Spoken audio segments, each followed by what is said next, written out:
So it's a lovely, obviously a very beautiful part of Greystones, and we're outside a very beautiful building. The reason we're here now, there's three locations we were going to talk about today. You've been looking through the witness statements of what's the name of the Irish? Bureau of Military History witness statements, right, which covered the period from 1913 to 1921. Right. They don't go any further because it would have been too sensitive. You'd have been getting into the Civil War period. And Right. this was all done in the 1940s and 1950s, so participants were still alive. And we should stress now, what I thought was very funny was that it was clear from the notes that this was not a hotbed of Republican activity. Lord, no. And Republican organisers at one of them sort of dismissed Greystones as a plantation of modern unionists. And another one said that they found it very difficult to recruit in Wicklow generally, I think, Right. because they found that there was not very much sympathy, or the lack of sympathy. And in fact, interestingly, Wicklow was one of, in fact, I think it was the county that had least deaths Right. during the War of Independence.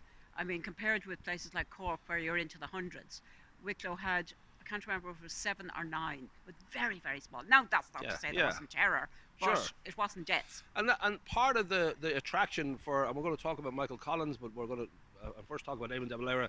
Part of the attraction was like, it was almost being in a foreign country for them. They weren't necessarily going to be, getting the sort of attention they might if they were in another part of the country, do you think? Probably. It was a quiet area, I suppose. Right. It also, of course, was on the train line, so yes. We always come back to the train, so it was convenient for them to come backwards and forwards. But I think a discreet little area, Yes. where they could come quietly and not maybe be recognised. And we know how to keep a scandal to ourselves, like we like our we like our privacy. So we should say Eden Moore. There's many people who would sort of know really that the connection with De Valera. He spoke down at Killian's Hall and all the rest, but was the arrest in May 1918 off the train here at the station.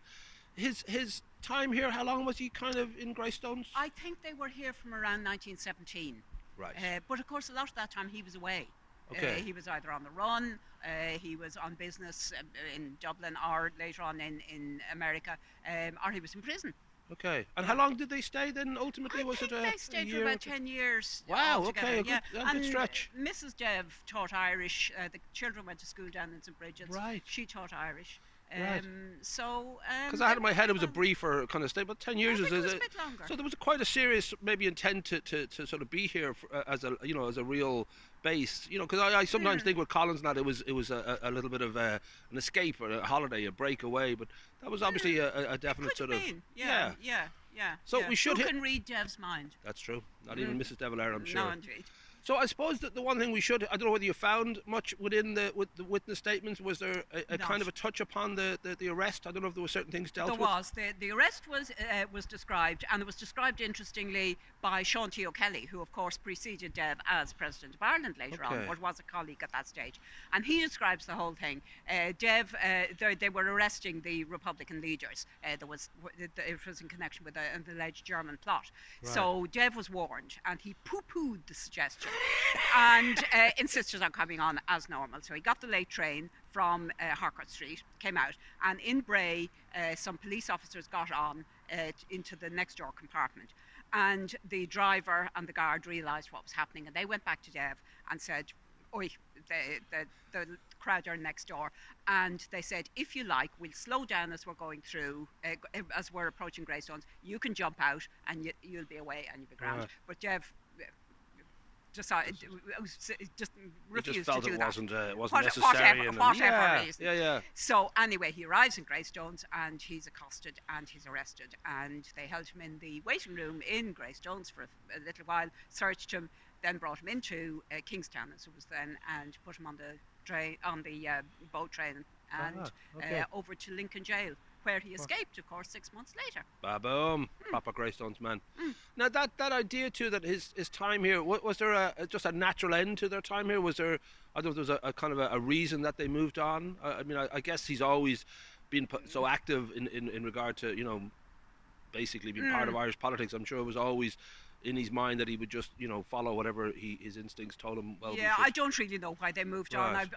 Perhaps they found somewhere more convenient since he was, but not as beautiful and like that. Yeah, just convenient. Definitely just a step down. Definitely a step down. Now, even the auras. Now, to link to the beautiful Michael Collins, you did mention that there was a bit of a kind of a De Valera's had a few words to say about Collins, or was there a little quote? Well, Dev, of course, as I said, was away a lot, and Michael Collins, as is well known, came out frequently to see Mrs. De Valera, Ban De Valera, and bring her out funds and generally look after herself. Yeah. And the story is that after Dev escaped from Lincoln jail, he turned up here with Robert Brennan, and Robert Brennan left this lovely account. He says, at Greystones, Mrs. Dev was eloquent about the kindness everyone had shown her during Dev's absence. Michael Collins, she said, had been particularly kind. He had called every week. I'm quite in love with him, she said. Dev, with some show of temper, said, that'll do. There are enough people in love with Michael Collins. Hey! These Liam Neeson lookalikes, they get all the women. I love that. Now, I know that one thing that you when you're looking at Collins, and of course there's a lot of history there, and himself and Kitty and Latouche, and I think he proposed to Kitty. That's right, in Latouche Hotel. And they say he was going to settle that he had fixed on Brooklands on Trafalgar Road as his marital home. Wow. But he before he went off to the treaty negotiations, he had an important visit. I think that is fascinating. This is another thing from the witness statements. The night before he was going to London, he arrived out late in Greystones, I suppose because he knew the place and it was convenient to get back into Dunleary. And he got up at 5:30 the next morning, apparently, went up to the church and had communion up there. The priest left a record. The priest said he made a glorious general confession and received Holy Communion. He said to me after confession, say the Mass for Ireland and God bless you, Father. He crossed an hour or so later to London. Wow, so, there you go. So that actually, of course, goes beyond the closure date. That's in October 1921. Theoretically, they only go as far as July 1921. But of course, you can get lots of other stuff there. Now, the one of the three places you mentioned, we've kind of been looking at locations, and that's the Holy Rosary, and obviously we're here at Eden more, but Carraig Eden, back when it was Ferney two private East homes, and Ferney West, yes. The Duggan family. That's a fascinating story, That brings us back to 1916, and the Duggans had a holiday home there. Mr. Duggan Senior was a bank manager in College Green, and he had a number of sons. Two of them went to the war, and two of them were killed on the same day at Gallipoli, which was really awful. Yes. So that's in 1915. And 6 months later, he and his wife are in Greystones for the Easter holiday. And Easter Monday, what news do they hear? Only the rising in Dublin.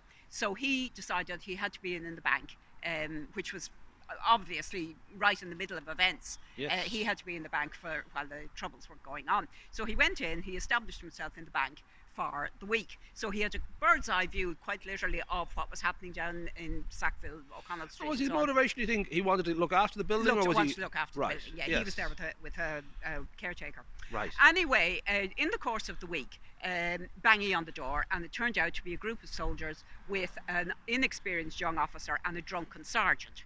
And they were convinced that there were snipers on the roof.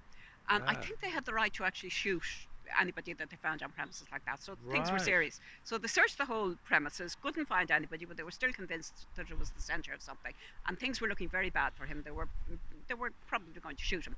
So he appealed to the young officer to pull himself together and assert his authority. And he brought him into the room and he showed him the photographs of his two sons in their army uniform. Aye. And the officer knew that he was sort of, he was okay. He was on the right side, or whatever. They left him alone. Wow. But his son then, George Duggan Jr., later became a leading civil servant both in Dublin and then later in Northern Ireland. He went up there and was actually very sympathetic to the Irish Free State. So we're talking about a time when it was okay to shoot bankers on the premises. Oh, that would have been so sweet. No comment. But then, when you think about these chances, I know my own father was just spared a kind of, he was I should say my mother's father was spared when the British tried to arrest him, and somebody just passing by vouched for him as a labourer that worked on his farm, and therefore he was all right. And just like Pure that, chance. yeah, I know. And then with Mr. Duggan having the picture in the on the premises, because you wouldn't necessarily have family photographs in your workplace. No. And you think little moments like that, you wouldn't have thought that that's going to be your lifesaver. Yeah. That's going to be the one that saves. And so ironic that the empire that his sons had died for were willing to shoot him. There you go.